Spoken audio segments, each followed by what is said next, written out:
Olá pessoal, aqui Miquel Sousa do canal Jogos no Tabuleiro. Hoje é momento, e este é o momento de fazer mais um vídeo aqui sobre e para a série e esta rúbrica dedicada aos jogos sérios, numa abordagem a um tema muito importante e que tem estado muito na voga, tem sido muito famoso nas abordagens sérias de jogos que têm sido feitas, que é o elemento do storytelling.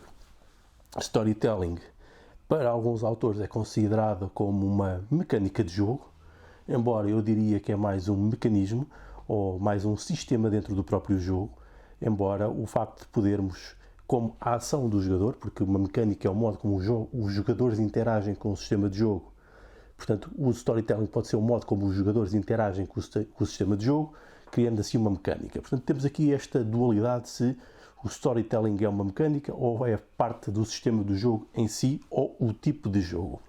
Mas porquê a importância do storytelling? Através do storytelling estamos a falar de contagem de histórias, descrição e criação de narrativas. E são estas narrativas que vão criar então estes mundos para os quais os jogadores podem ser transportados. Um pouco naquela lógica do círculo mágico definido por Huizinga.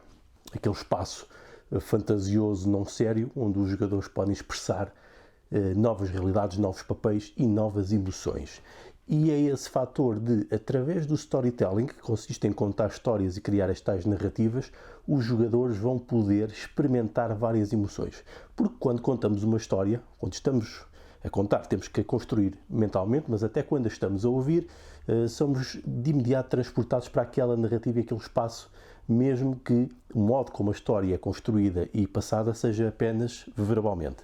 E ao estarmos a interagir nessa história, nós somos levados a um sentimento de empatia com as personagens e com a realidade. Portanto, se aquelas personagens tiverem a viver momentos dramáticos, momentos intensos de algum tipo de expressividade e de alguma emoção, nós também, como receptores da história, somos levados a sentir essas mesmas emoções. Portanto, ao sentirmos essas emoções, neste ambiente e nesta arena de treino, que é uma coisa muito típica que os jogos sérios fazem, são estas arenas de treino, nós somos levados a conseguir lidar melhor com estas emoções geradas, especialmente quando o storytelling é eficaz e nos consegue transportar para estes locais.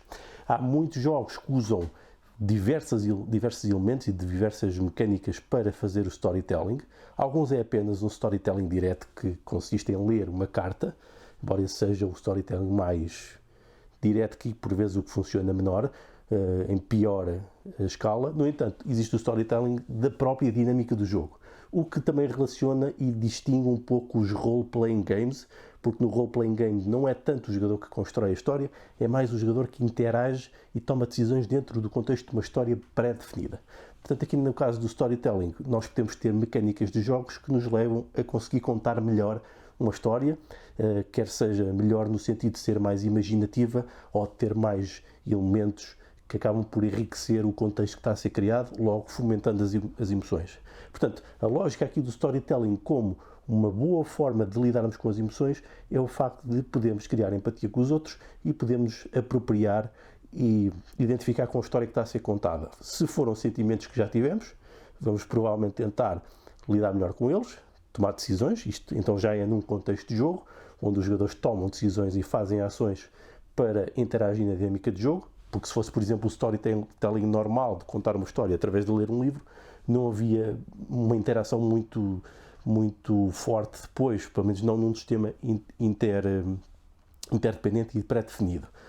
Portanto, as pessoas iriam na mesma imaginar a história, podiam até comentá-la, mas não estava transposta para um sistema de jogo que gera mais envolvimento e depois dá resultados finais, ou seja, um jogo é mesmo isso, é uma interação que dá resultados finais, e também o distingue de uma brincadeira.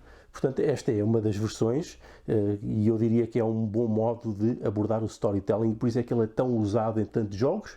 Uns conseguem fazê-lo melhor do que outros conseguem transportar melhor os jogadores para essa nova realidade e novo ambiente, outros nem por isso, mas isso são técnicas de game design que se fazem. Portanto, importantíssimo o storytelling, importantíssimas emoções, porque nós sabemos que sem as emoções não conseguimos pensar. Isso está provado e isso está comprovado, como tão bem disse António Damasio, que comprovou que sem emoções não há racionalidade. Portanto, sem isso não podemos pensar em toda a plenitude das nossas capacidades. Portanto, as emoções são muito importantes e, claro, se quiserem ter um jogo com sucesso, são importantes se quiserem que o jogo tenha esse elemento narrativo, e se quiserem fazer serious games, obviamente que é importante trabalhar muito bem esse aspecto narrativo e do storytelling, sendo imersivo e interativo.